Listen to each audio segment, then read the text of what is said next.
Hey everyone, this is Michael again, and welcome to the Monday Night Raw review. Monday Night Raw tonight was from the BOK Center in Tulsa, Oklahoma, and this is Monday Night Raw's go-home show for Money in the Bank, which is this Saturday, and of course we're going to have Worlds Collide also on Saturday with AAA and WWE. But Worlds Collide should be a good show.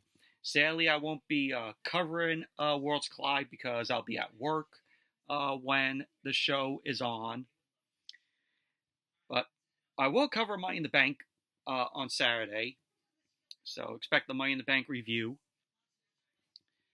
But Monday Night Raw tonight, I thought it was a very mid-show, in my opinion. And it did nothing to hype us up for Money in the Bank on Saturday. Just a lot of stuff on this show was just, some were good, some were just in my opinion.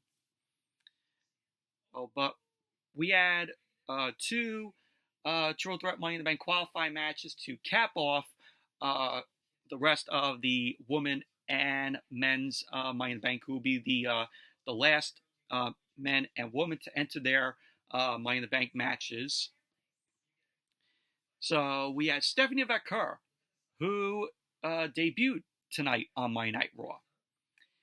And, this was announced that Stephanie Vaquer and Jordynne Grace are going to be coming up to the main roster. Stephanie Vaquer is on Monday Night Raw, and Jordynne Grace is going to go to SmackDown. Not confirmed, but that's my prediction. Jordynne Grace is going to SmackDown. But Stephanie Vaquer, always enjoyed her in the ring when she was down in NXT. Very good matches that she had. Very talented. And she had taken on Ivy Nile and Liv Morgan tonight in the Triple Threat Money in the Bank qualifying match. We had the Judgment Day, Finn Balor and JD McDonough. They ended up taking on the War Raiders. We had Jey Uso and Sami Zayn. They teamed up to take on Bronson Reed and Bron Breakker. We had Kairi Sane in action, and she had taken on Raquel Rodriguez. And the main event, it was the last Triple Threat Money in the Bank qualifying match. It was El Grande Americano, a.k.a. Chad Gable, versus CM Punk and AJ Styles. But overall, like I said, Monday Night Raw tonight, just a very mid-show it was. But Money in the Bank is shaped up to be a pretty good show, from the card. But I'm looking forward to Money in the Bank on Saturday.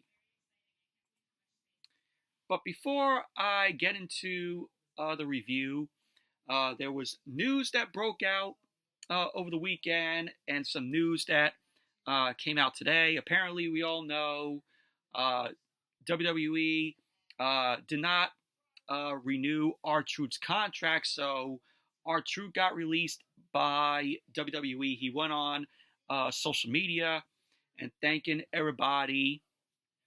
And R-Truth, very talented, comedic, and fans are pretty angry at this. I'm like, why are they angry over this?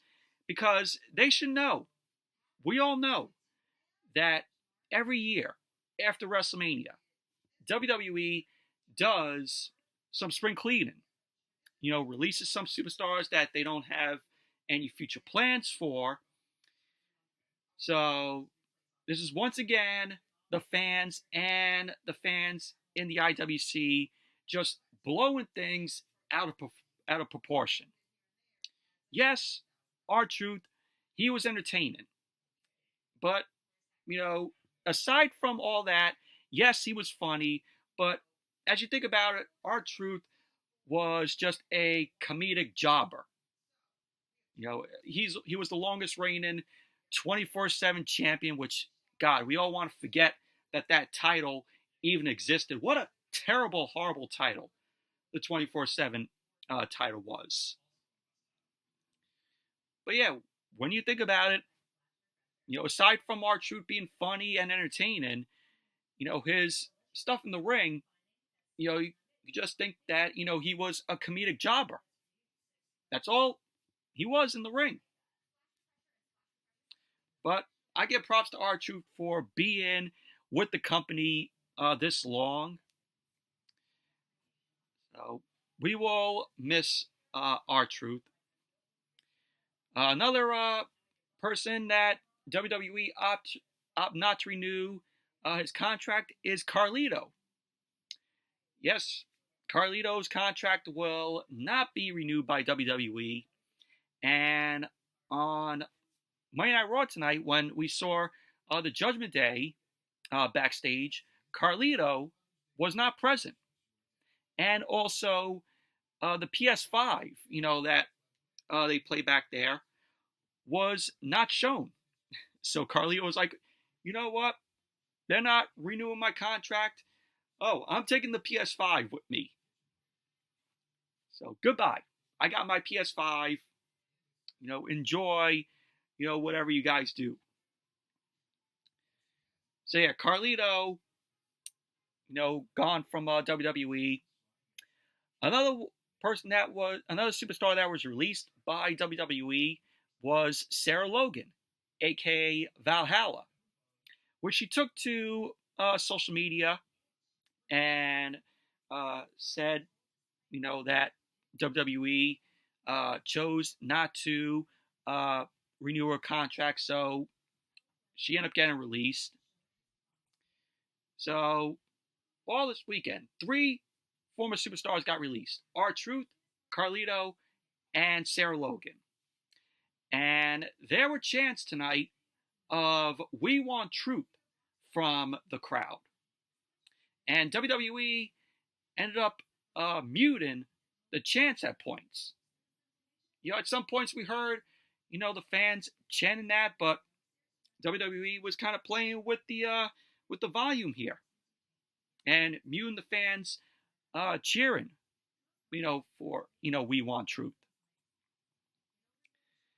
So, but that was the news from this weekend. Another piece of news that came out today is WWE has signed a multi-year renewal partnership with Slim Jim.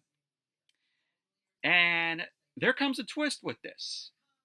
So apparently, with this whole renewal partnership with WWE and Slim Jim, the Slim Jim logo was going to be placed in the middle of the ring on Monday Night Raw, to which we saw tonight.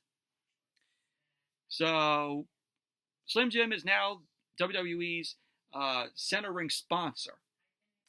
And the Slim Jim logo will be front and center on folding tables for all brands and events going forward, which I think that is absolutely ridiculous and stupid when you think about it. Because when you see like a tables, ladders, or chairs match, or somebody pulls a table from under the ring, you're going to get the WWE logo and a Slim Jim logo on it. I'm like, is that really necessary? You're going to have a superstar choke slamming or throwing somebody through a table. You're going to get a broken WWE logo and a broken Slim Jim logo as they crash through the table. I'm like, come on. Do we really need the Slim Jim logo on WWE folding tables? Really?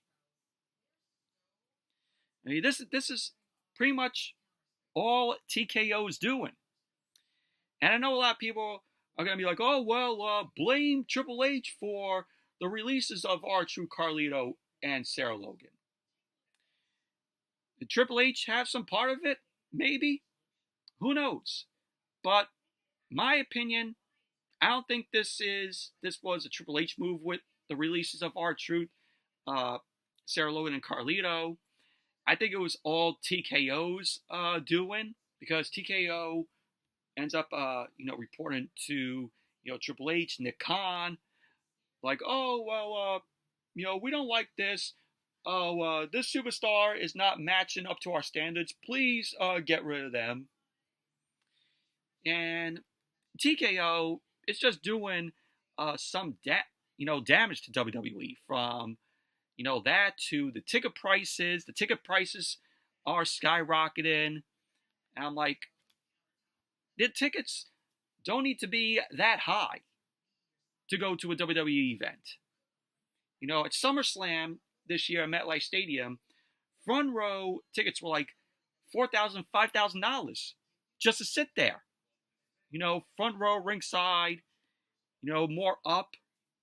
They're like $800, $600 to $800. It's ridiculous.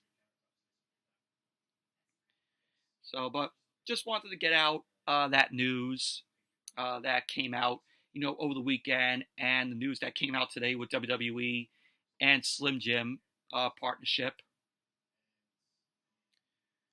But anyway, let's jump right into the review. Monday Night Raw open up tonight with CM Punk. CM Punk came out, got a big ovation there in Tulsa. Punk got into the ring, he got on the mic, and he asked Tulsa, "Is it great to be alive on a Monday night here, or what?" He ended up saying that it's summertime, and also it's Money in the Bank time. Punk ended up saying that he also hears some thunder in reference to the Oklahoma, City Thunder. So Punk ended up telling the crowd that they can root for any basketball team, but if the NBA Finals are on, they need to make sure they're watching Monday Night Raw or SmackDown. To which Pat McAfee was like on commentary, "Good plug." So Punk is plugging both brand shows. And I forgot to mention, Michael Cole ended up wearing a Pacers tank top tonight because he made a bet with Pat McAfee on the NBA Finals that the New York Knicks would beat the Pacers, but look what happened. The Knicks end up losing to the Pacers, so Michael Cole had to wear a Pacers tank top. So he ended up wearing that through the night, which that made Pat McAfee just, happy. So Punk ended up saying that it's the summer of Punk time, in reference to that time in 2011 where, fans called it the summer of Punk. He ended up saying that Money in the Bank is around the corner and that he has won the Money in the Bank match twice and cashed in both times. Punk ended up saying that he's looking forward to win the Money in the Bank for the third time. He ended up saying that it's the summer of Punk and it's time that he got some gold around his waist. He ended up saying that there are a lot of great champions in the company and that there's an even longer list of challengers. He ended up saying two people are at the top of the mountain. One of them is Mr. Yeet, Jey Uso. So Punk ended up saying that when he wins the briefcase, Jey needs to remember that it's not personal and that this is just business.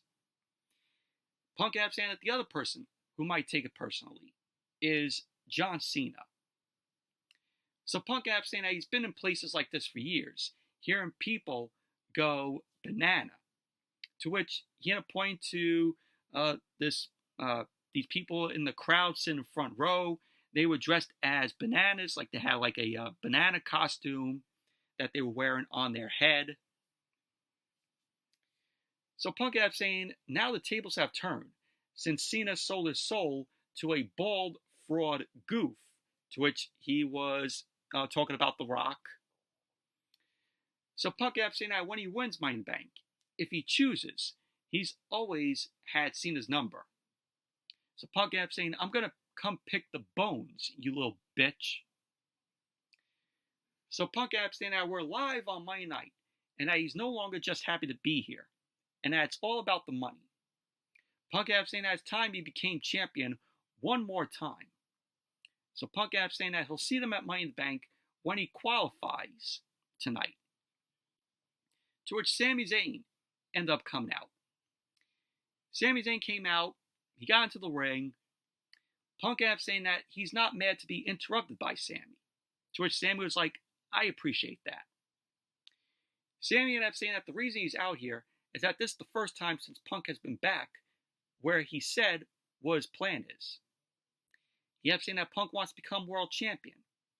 And Sami ended up saying that he also has ambitions to become world champion as well. But Sami ended up saying, unfortunately for him, Money in the Bank isn't in his path. And that is thanks to Paul Heyman, Seth Rollins, Bronson Reed, and Bron Breakker. So Sami was like, thanks to them, Money in the Bank is not in the cards for him. But it is for Punk. Sami ended up telling Punk that he is out here to underscore for Punk the importance of winning. To which Sami was like to Punk, you must win this. He ended up saying that tonight is more must win than it's ever been. He ended up saying that Punk has talked about the champions, but it has to be thinking about Rollins and his group. Sami ended up saying that Punk needs to put that out of his head, and that he'll deal with them along with Jay.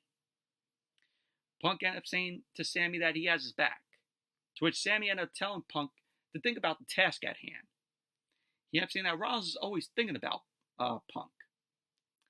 So Punk ended up saying that Rollins has never beaten him. To which Sami ended up saying that if Punk gets in the Money in the Bank match, it will be changed. The match will be changed. And if Rollins wins the briefcase, the place is over. So Sami ended up saying to Punk, I need you to win tonight. We all need you to win tonight. So Sami ended up saying that he wants Punk to win.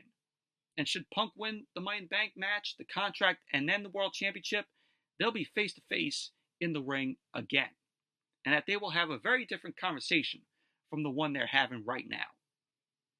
Punk then stepped up to Sami, and he ended up telling Sami that he looks forward to it.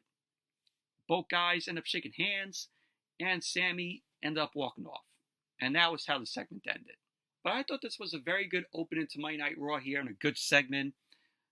Punk was the focus here, and Punk saying that he wants Money in the Bank, saying that if he wins the Money in the Bank match, he wants to target both John Cena and Jey Uso, and Sami coming out there urging Punk to win the qualifying match because of what Seth Rollins is doing. And I like that Sami said that if Punk does win, he is coming for Punk and the World Championship. I really enjoyed that. Thought it was very good. But like I said, overall, good opening to Monday Night Raw here.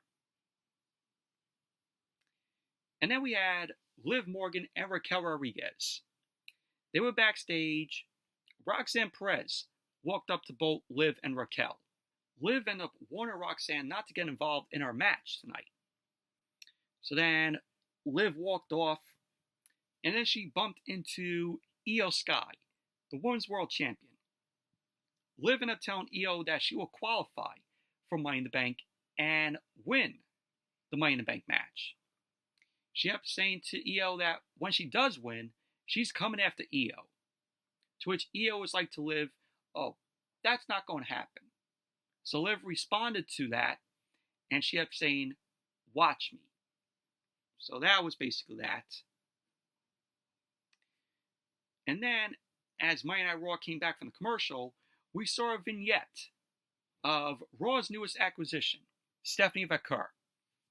And this was announced during the weekend that Stephanie Vaquer is now going to be part of the Monday Night Raw roster. And her and Jordan Grace were coming up to the main roster. So since Stephanie is on Raw, Jordan Grace is definitely going to go to SmackDown. Of course she is. It's not confirmed, but it will be. But Stephanie Vaquer always, enjoyed her matches down in NXT. She was, good in the ring. And she's very talented. So Stephanie ended up saying that wrestling isn't just a passion or a career. It's who she is. She ended up saying that she discovered WWE in Chile when she was 10 years old. She kept saying that she watched it consistently, and she knew it was her destiny to be great. And that's what she's done. But I thought this was a good vignette for Stephanie Vaquer.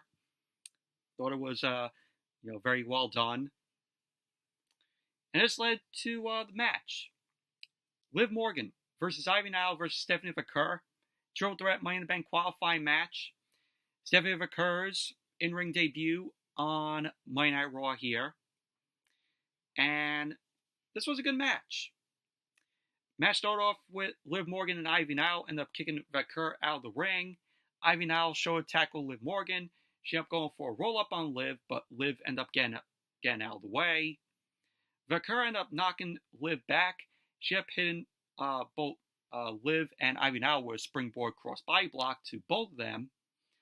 Vaquer then ended up ducking a clothesline from Liv, and she ended up hitting Ivy Nile with a sunset flip, to which she ended up going for the cover, to which Nile kicked out. Liv then kicked Ivy Nile down. Vaquer ended up hitting Morgan with a back suplex. She then grabbed Liv by her hair, and Stephanie Vaquer ended up doing the Devil's Kiss, to which I love when Vaquer does that move where she takes her opponent and she starts jamming their head to the canvas, bouncing their heads off the canvas. Love the Devil's Kiss by Vaquer. So then Ivy Nile ended up charging at Vaquer. Vaquer ended up hitting Nile with a back suplex. And Vaquer then ended up giving Ivy Nile the Devil's Kiss. So Liv Morgan broke up the Devil's Kiss with a basement dropkick. Liv then grabbed Vaquer and she started up the Three Amigos. To which Liv ended up hitting all three. And the third Amigo, she ended up landing Vaquer on top of Ivy Nile. So Liv ended up going back and forth. She ended up delivering running back elbows to both Vaquer and Ivy Nile. Vaquer ended up rolling out of the way, and Ivy Nile ended up hitting Liv with a running kick. Vaquer ended up hitting Liv Morgan with a running Meteora, and she elbowed Ivy Nile back. Vaquer ended up grabbing Liv Morgan, but Ivy Nile ended up grabbing Vaquer, and she ended up hitting Vaquer and Liv Morgan with a double German suplex. So then, as Monday Night Raw came back from the commercial, Vaquer ended up taking Liv Morgan down. She ended up hitting Ivy Nile with the Eat the Feet. Vaquer ended up attacking Ivy Nile, and she ended up hitting Liv Morgan with a running Meteora. Yet at one point later on, where Ivy Nile ended up hitting Vaquer with a powerbomb for a Tower of Doom. So Liv Morgan was on top. Liv Morgan ended up taking the brunt of that powerbomb Tower of Doom drop. So, at the end of the match, Liv Morgan ended up pulling Ivy Nile out of the ring. She ended up bouncing Ivy Nile off the apron. Ivy Nile then ended up sending Liv Morgan into the steel steps, to which Nile ended up getting back into the ring. Stephanie Vaquer ended up attacking Ivy Nile, and Vaquer ended up hitting the SVB, which is her finishing move. She hit that on Ivy Nile, and she ended up going for the cover, and there you go. Stephanie Vaquer ended up winning the match, and she qualifies now for Money in the Bank. So we have our Women's Money in the Bank match set. We got Stephanie Vaquer, Naomi, Julia, Roxanne Perez, Alexa Bliss, and Rhea Ripley. Stacked Women's Money in the Bank match this is. And also, Stephanie Vaquer will be doing double duty on Saturday, because she will also be competing at Worlds Collide. So she's doing Worlds Collide early in the day, and then Money in the Bank later on. To which Stephanie Vaquer is going to be teaming in a tag team match at Worlds Collide, where she's going to be teaming with Lola Vice to take on Chick Tormenta and Dallas. I think that's how you pronounce their names. So, good that Stephanie Vaquer is tag teaming with Lola Vice. I enjoy Lola Vice in NXT. But overall, very good match this was, and a good showcasing for Stephanie Vaquer in her debut match on Monday Night Raw here. And then we had AJ Styles. AJ Styles was backstage. Paul Heyman walked up to Styles. Paul Heyman extended his hand to Styles. But Styles was like to Heyman, "What do you want?" Paul Heyman ended up telling Styles that he wanted to wish him a happy birthday. And yes, it is Styles' birthday today, so happy birthday to AJ Styles, the phenomenal one. Paul Heyman ended up saying that he bought Styles a gift, and that it has intrinsic value, and information is currency and wisdom.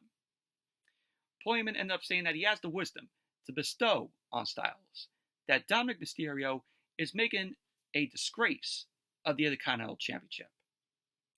Paul Heyman ended up telling Styles that the Intercontinental Championship needs someone like him. He ended up saying that Money in the Bank is in the way. He ended up saying that if Styles wins, he'll be too busy to keep up with it. Paul Heyman ended up telling Styles to forget Money in the Bank and only concentrate on the Intercontinental Championship. He ended up telling Styles to leave Money in the Bank to Seth frickin' Rollins. So Styles looked all confused. He ended up asking Paul Heyman, "Are you tired? You look exhausted."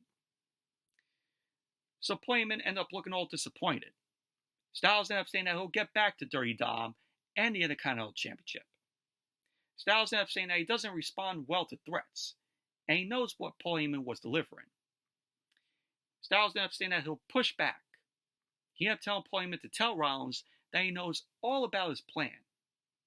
Styles then ended up saying that everyone has a plan until they get punched in the mouth.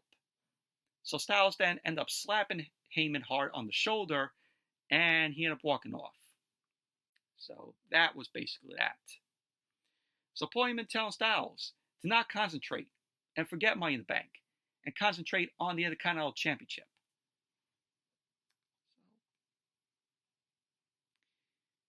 And then, as Monday Night Raw came back from the commercial, we had a promo from Rusev. Rusev ended up saying that Sheamus looked disappointed in him last week, but all he's trying to do is stop people from slipping into the abyss. He ended up saying that Sheamus let him do that years ago, and that Sheamus has a body of granite and a neck of sand. He ended up saying that Sheamus is a true legend, and that it'll be his honor to take him off the field. Rusev ended up saying that he went down because Sheamus stabbed him in the back. Rusev also mentioned the League of Nations that him and Sheamus were a part of. He ended up saying that Sheamus better stay out of his way, or he'll snap his. So, that was what Rusev had to say. But Rusev versus Sheamus should be a good match. Give it to us. Which you already know it's going to be coming. It's going to be a banger of a match when it happens. So then we went to Sheamus. He was backstage with the Alpha Academy, Akira Tozawa and Maxine Dupree. She was standing with Natalya. Sheamus then complimented them all. I'm like, why are you complimenting them? What have they done? Can't believe that the Alpha Academy is still a thing. So Kathy Kelly ended up coming up to Sheamus. She ended up asking why Sheamus confronted Rusev. Sheamus ended up telling Kathy Kelly that Rusev was a friend, but he left the company due to his own bad decisions. He ended up saying that Rusev's career outside of the company was worse. So Sheamus mentioned AEW where Rusev was when, he was Miro. And Sheamus ended up saying, meanwhile, he's been putting on banger after banger. And he ended up saying that he bullies bullies. So that was what Sheamus had to say. But Sheamus versus Rusev, we all know what's going to happen. Take my money. I would like to see it. Like I said, it's going to be a banger of a match when it happens. And then we had the Judgment Day. Finn Balor and Jaden McDonough. They ended up taking on the War Raiders, Eric and Ivar. And we had Kofi Kingston and Xavier Woods on commentary, the New Day, the World Tag Team Champions. This was a very mid-match here. So the match started off with Balor and Eric. So Balor ended up quickly putting himself in the ropes to keep him back. We had Balor end up going for a headlock takeover, but Eric didn't go over. Eric ended up sending Balor into the ropes, and he delivered a shoulder tackle to Balor. Balor quickly ended up powering Eric into the corner, and he started hitting some shoulder thrusts to Eric. McDonough ended up tagging in, and McDonough dug his boot into Eric's throat. McDonough then ended up attacking Eric's midsection, and he started chopping Eric's chest. Eric fought back, and he knocked McDonough away, and then he ended up attacking Balor. Ivar ended up tagging in. He ended up laying out McDonough with a back body drop. Ivar ended up hitting McDonough with a sidewalk slam, and he hit the ropes, but Balor ended up attacking Ivar. Ivar knocked Balor back with a handspring kick. Ivar then ended up hitting McDonough with a back body drop over the top rope. McDonough is always taking those back body drops. He sells those back body drops good. Ivar then went to the outside and he ended up hitting Balor with a body slam onto McDonough. Eric then ended up hitting Ivar with a scoop slam onto McDonough. Really like when the War Raiders do that. It's good tag team work where Eric ended up taking Ivar and he scoop slams him down onto their opponents. So Ivar then teased sending McDonough into the New Day, which he scared the New Day out of their chairs. The referee then stopped the New Day from getting in the ring, and he ejected the New Day from ringside. So then Monday Night Raw went to commercial. Then when Monday Night Raw came back from the commercial, McDonough had Ivar trapped in a rear chin lock. Ivar ended up fighting up, but McDonough ended up kneeing Ivar, and he tagged Balor in. Balor ended up hitting a slingshot stomp to Ivar. McDonough then tagged in, and he ended up hitting a springboard moonsault to Ivar, to which he went for the cover. Ivar kicked out. McDonough ended up attacking Ivar, and he forearmed Ivar in the jaw. McDonough continued to strike at Ivar, but Ivar got fired up, and he ended up dropping McDonough with a spinning slam. So this led to Eric and Balor ended up tagging in, so they went at it. Eric ended up running over Balor with 2 clotheslines. He ended up hitting McDonough with a clothesline. Eric then ended up hitting Balor with an overhead belly-to-belly suplex. Eric then delivered an exploder to McDonough, and he clotheslined McDonough over the top rope. So later on, we had Balor end up hitting Ivar with a rude drop kick. So Balor ended up going up to the top. He ended up going for the coup de grace, but Ivar ended up avoiding that, and Ivar connected with a sea of senton to Balor. So we had Ivar headed to the top rope. Roxanne Perez got on the apron to distract Ivar. And this led to McDonough bouncing Ivar's face off the ring post. The ref was dealing with Roxanne Perez. This led to Balor hitting the coup de grace on Ivar. So Balor ended up going for the cover. And there you go. The Judgment Day, Finn Balor and JD McDonough ended up winning the match. And Balor appeared to be very happy with Roxanne Perez. And McDonough's look was like, oh, I don't know about Roxanne Perez. He had that look on his face like he was a little uncertain about Roxanne Perez being in, or possibly being in the Judgment Day, being a new member of the Judgment Day. But overall, very mid-match this was. And then we had a promo from Becky Lynch. Becky ended up saying that she's only been back for 6 weeks. She ended up saying already Lyra Valkyria has cost her the Tag Team Championship and a Money in the Bank opportunity. She ended up saying that Lyra doesn't understand what greatness is or what it takes. She ended up saying that Lyra will never achieve it.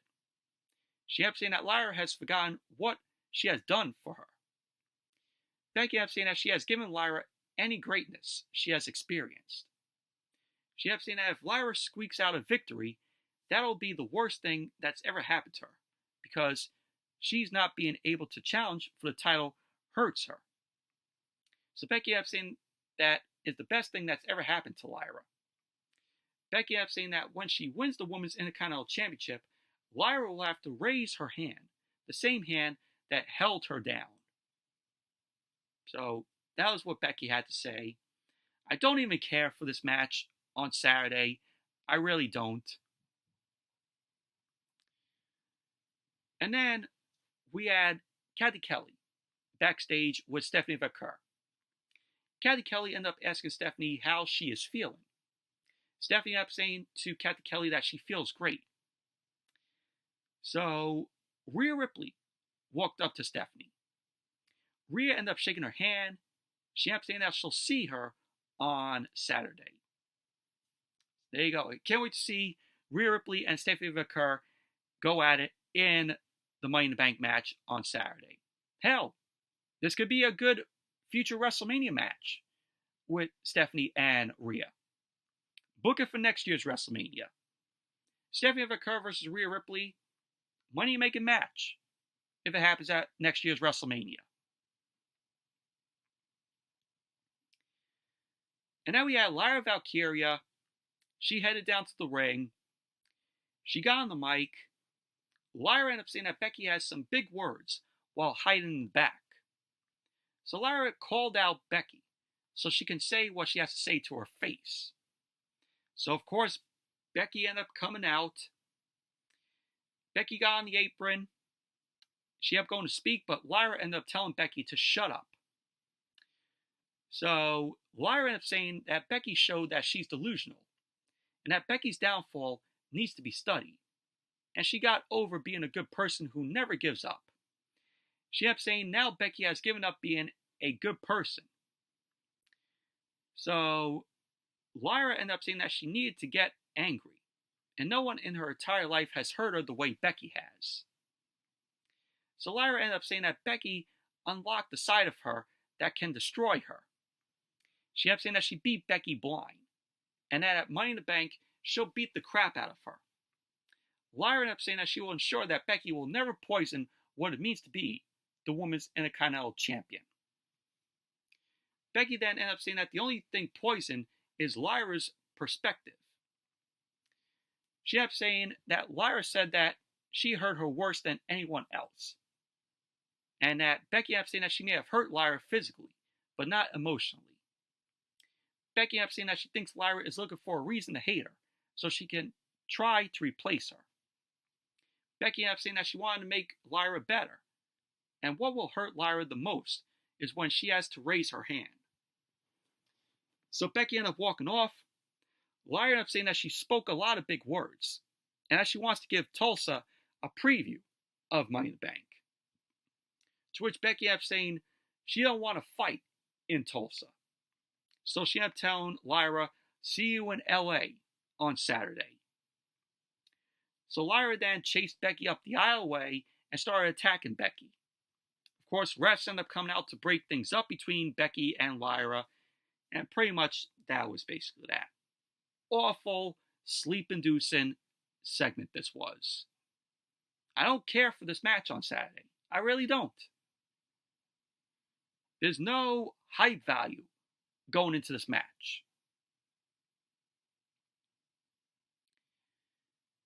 And then we had Jey Uso and Sami Zayn. They ended up taking on Bron Breakker and Bronson Reed. Of course, they were accompanied by Paul Heyman. Tag team match. And this was a decent match here. Match started off with Jey and Bron Breakker. Breakker ended up quickly hitting a waistlock takeover on Jey. Breakker started punching Jey to the corner, and he had pinned some shoulder thrusts.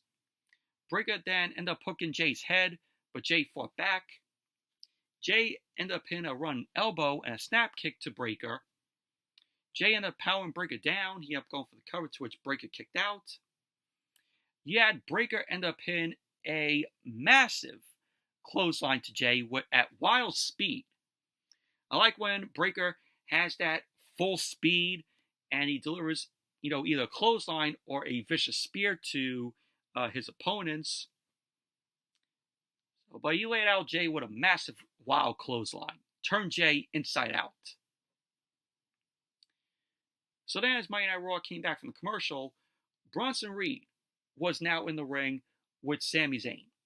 Bronson Reed powered Sami Zayn to the corner. Sami fought back with some chops to Reed, but Reed ended up powering Sami back, and he delivered a shoulder thrust to Sami. So the ref ended up backing Bronson Reed up. Breaker then got a cheap shot in on Sami. Breaker then tagged in. Breaker and Reed ended up hitting Sami with splashes in the corner. Breaker then ended up kneeing Sami in the face. He ended up going for the cover, to which Sami kicked out. Bronson Reed then tagged back in, and he started clubbing Sami. Bronson Reed ended up putting Sami on the top rope and started punching away at him. Sami fought back and ended up knocking Bronson Reed down. Sami then ended up booting Bronson Reed back, and he ended up hitting a diving tornado DDT onto Bronson Reed. So this led to Jay and Bron Breaker tagging in. They ended up going at it. Jay ended up hitting a pair of clotheslines to Breaker. He then started punching away at him. Jay floored Breaker with a right hand. He charged at Breaker, but Breaker dropped Jay on the apron. Jay ended up kicking Breaker back. He came off the top rope. Jay ended up rolling through when Breaker ended up moving. Breaker then ended up lifting Jay, and he ended up hitting a gutbuster. He ended up going for the cover, to which Jay ended up kicking out. So the match ended in a disqualification because we had Bronson Reed ended up going to the apron for a splash. Sami moved out of the way. Sami ended up sending Breaker out of the ring next to Bronson Reed. Sami ended up going for a plancha, but he ended up getting caught by both Bronson Reed and Bron Breaker. Jay then ended up taking them all out with a suicide dive. So then all of a sudden, Seth Rollins ended up running down. Rollins ended up delivering the stomp to Jay on the floor. So of course the match ended in a disqualification with Jey Uso and Sami Zayn winning the match. So post-match, Sami ended up attacking Rollins, but Bronson Reed cut Sami off. Rollins started shouting orders to both Bronson Reed and Bron Breaker. So Breaker put Sami Zayn on the commentary table. Bronson Reed headed to the top rope, thinking that he was going to do the tsunami onto Sami Zayn on the commentary table, put him through the commentary table. But CM Punk came out of nowhere. Punk ended up hitting Breaker from behind with a steel chair, and he threw the chair into Bronson Reed's head to prevent him from hitting the tsunami to Sami Zayn on the commentary table. So Rollins ran off before Punk could attack him. So Rollins then ordered both Breaker and Reed, back to him. Rollins then ended up telling Breaker that they know exactly where Punk will be later tonight, and that they've got him right where they want. So pretty much that was basically that. Overall, decent tag team match this was. And then we saw Liv Morgan. Liv Morgan pulled Balor aside. She ended up saying to Balor that she sees what he's doing with Roxanne Perez. So Balor ended up saying that Liv is using her imagination, and that she is just mad things didn't go her way last week and this week. So Balor ended up saying that Perez is still in Money in the Bank and can bring the title home to the Judgment Day. Balor ended up saying that Perez came on strong with the nuggets and shoulder rubs, but it's Dominic Mysterio you can't trust. Liv Morgan ended up saying that it's not Dominic she can't trust. So Balor suggested that Roxanne Perez be in Raquel Rodriguez's corner tonight. So Liv ended up saying that she'll be in Raquel Rodriguez's corner, and she ended up telling Balor to stay out of their way. Dominic then came up to Balor, and he apologized for what happened last week. Balor was like to Dominic, oh, it's all water under the bridge. And pretty much that was basically that. And then as Monday Night Raw came back from the commercial, we had Kairi Sane. She ended up taking on Raquel Rodriguez. Of course, Raquel Rodriguez was accompanied by Liv Morgan. This match was boring. This was a boring match here. So, match got underway. Both Kairi and Raquel ended up locking up. Raquel ended up powering Kairi down. Raquel ended up going for a powerbomb, but Kairi Sane ended up getting out of that. Kairi then applied a waistlock but Raquel ended up swinging Kairi around, and she ended up sending Kairi into the ropes. Kairi ended up hitting a slingshot head scissor takeover, and then she ended up hitting a bulldog to Raquel. Kairi then knocked Raquel out of the ring with a run basement forearm. Kairi then dove off the apron, but she ended up getting caught by Raquel. So Raquel ended up slinging Kairi into the ring apron. Raquel then distracted the ref as Liv Morgan ended up kicking Kairi in her ribs. Raquel ended up getting Kairi in the ring. She ended up going for the cover, to which Kairi ended up kicking out. Raquel then ended up hitting Kairi with a pair of clotheslines. So Kairi ended up ducking a third clothesline, but Raquel quickly connected with the clothesline. So Raquel ended up going for the cover, and Kairi kicked out. So we had Kairi end up hitting a sliding forearm to Raquel. Kairi ended up going up to the top rope. Liv Morgan distracted Kairi, which this led to Io Sky running down, and Io ended up attacking Liv Morgan at ringside. Raquel then ended up grabbing Kairi by her hair. Kairi then ended up kicking Raquel's head into the ring post. And then Kairi ended up hitting the insane elbow. She ended up going for the cover, and there you go. Kairi Sane ended up winning the match. Boring match this was, overall. Moving on. So we had Sami Zayn backstage. He was being checked on by a trainer.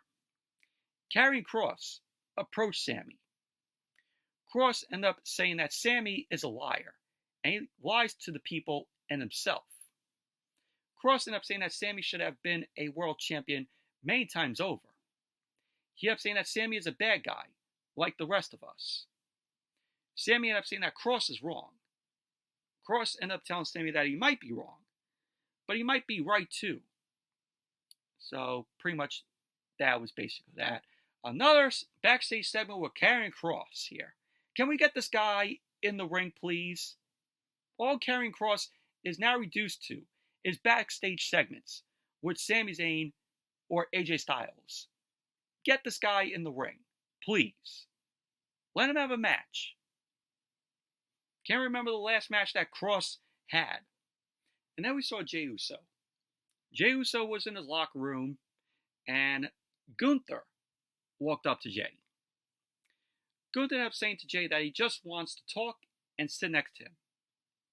Gunther ended up saying to Jey that the World Heavyweight Championship is personal to him, and he appreciates all the effort Jey put into being a great champion. He ended up saying because Jey refused to think with his head instead of his heart, that's why he'll take it. He ended up saying that Jey is selfless and a selfish business. He ended up saying that Sami Zayn needed him, so now he's a week out from that match and isn't 100%. He ended up saying that if CM Punk gets in trouble, he'll be there for him.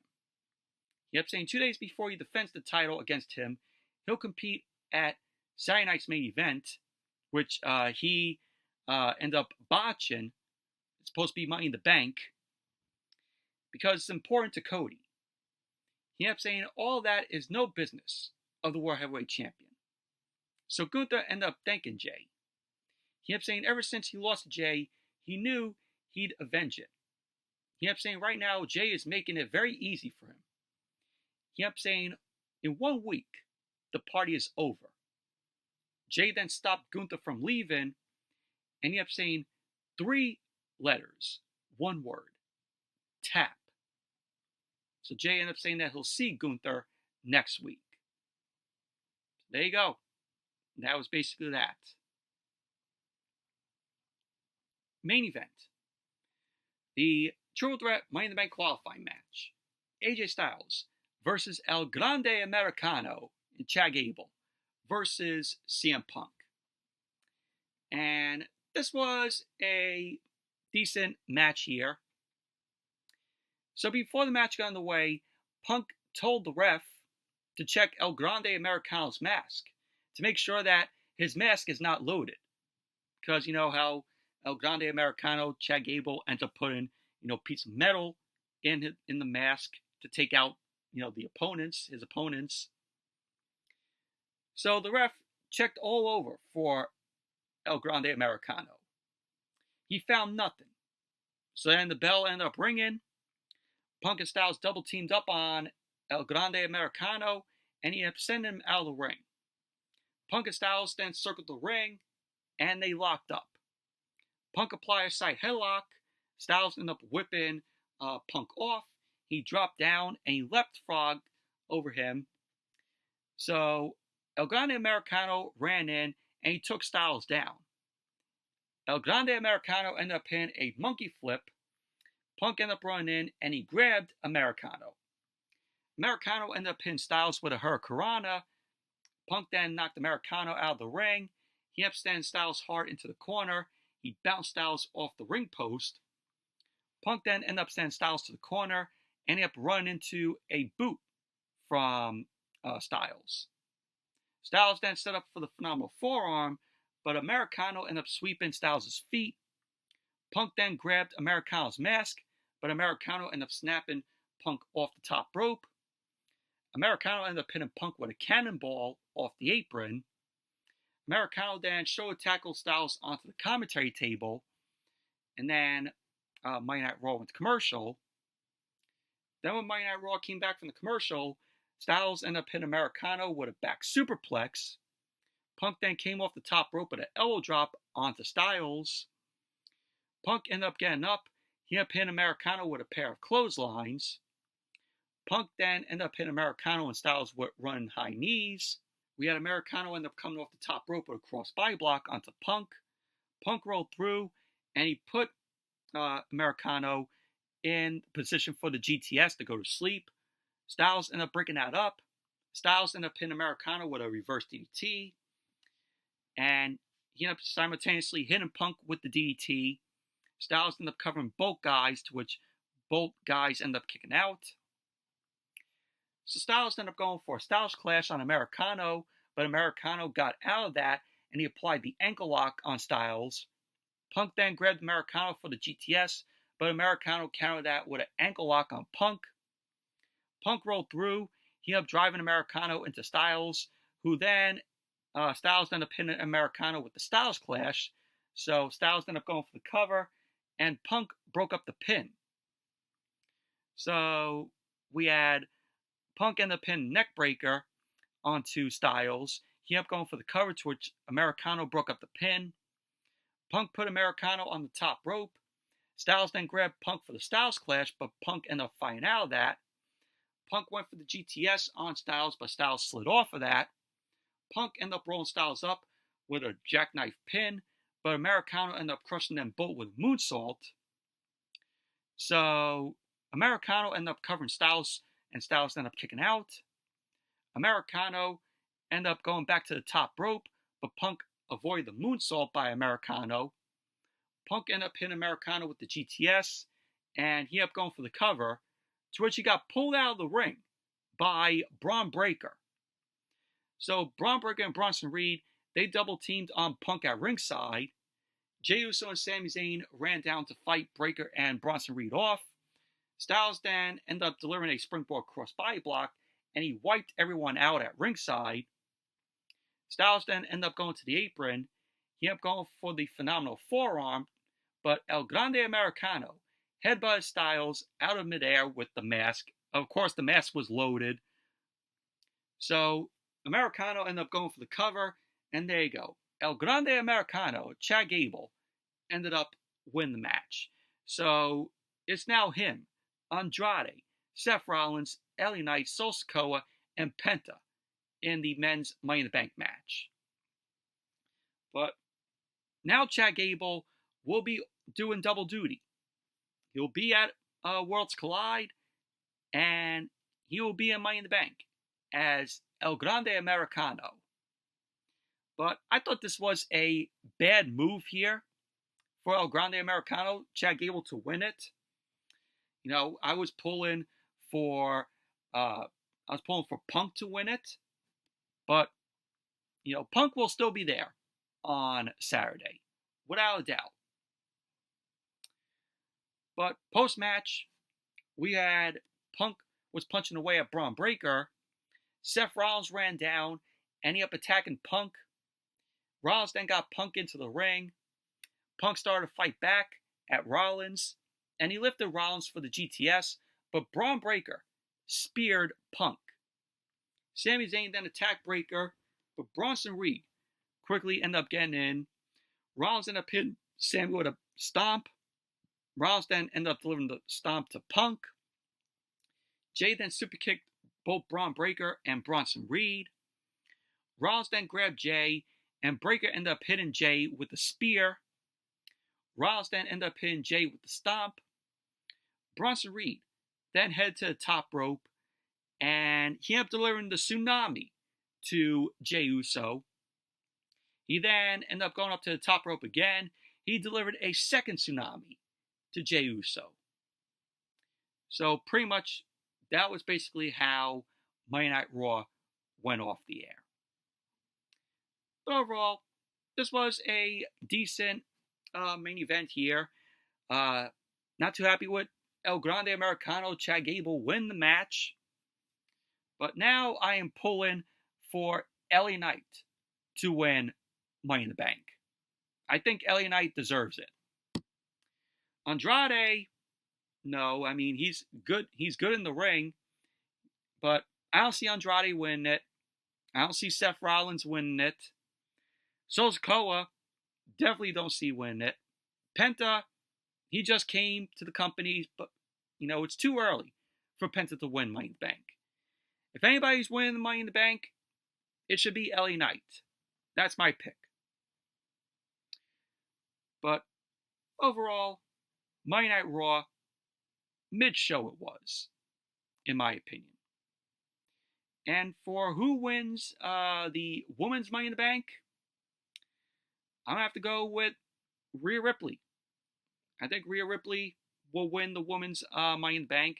Stephanie Vaquer, she's not winning it. She just came up to the main roster. Naomi, no. Julia, she just came up to the main roster as well. Same with Roxanne Perez. I don't see Roxanne Perez winning it. Alexa Bliss, she just came back. Don't see her win it. The only one that I see, like I said, winning is Rhea Ripley. So Rhea Ripley's my pick to win the Women's Money in the Bank. But overall, like I said, Monday Night Raw, mid-show it was. But anyway, that's it for the Monday Night Raw review. Thank you all for watching. Hope you all enjoyed this review. Definitely give the video a thumbs up, comment, subscribe, and be sure to stay tuned tomorrow night. Like I said, on my buddy Luke Ponto's channel. Say this every week. Go to my buddy Luke Ponto's channel, subscribe to him. We will be doing another episode of The Movie Fanatics tomorrow at 8 Eastern Time. So come on over to my buddy Luke Ponto's channel and check us out where we discuss the movie news. So come on over and give us a watch. So until the next video, I'll see you all later.